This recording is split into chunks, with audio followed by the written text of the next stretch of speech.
আসসালামু আলাইকুম রহমতুল্লাহি ওবারাকাতুহ। সম্মানিত দর্শক, আমরা অনেকেই এই মাসালাটি জানি। জামায়াতে নামাজ পড়ার ক্ষেত্রে কেউ রুকু পেল, এর অর্থ হলো সে রাকাআতটি পেল, আর কেউ রুকু পেল না, এর অর্থ হলো সে রাকাআতটি পায়নি।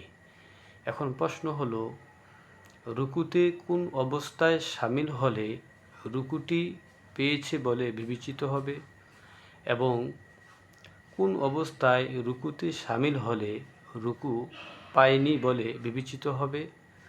তার উত্তর হলো, ইমাম সাহেব যখন সামি আল্লাহু লিমান হামিদা বলে রুকু থেকে দাঁড়িয়ে যান, সে অবস্থায় যদি কোনো মুক্তাদি রুকুতে শামিল হয় তবে তিনি রুকু পায়নি বলে বিবেচিত হবে।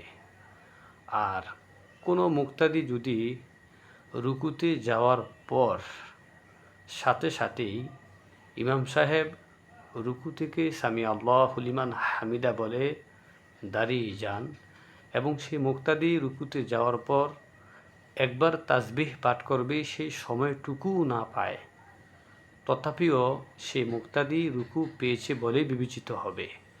তবে এই ক্ষেত্রে সে মুক্তাদির জন্য উচিত হবে একবার তাসবিহ পাঠ করে তারপরে দাঁড়ানো।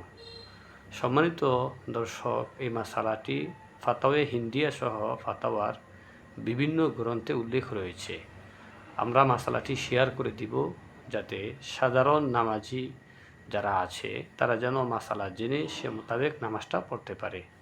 আসসালামু আলাইকুম রহমতুল্লাহি ওয়া বারাকাতুহু।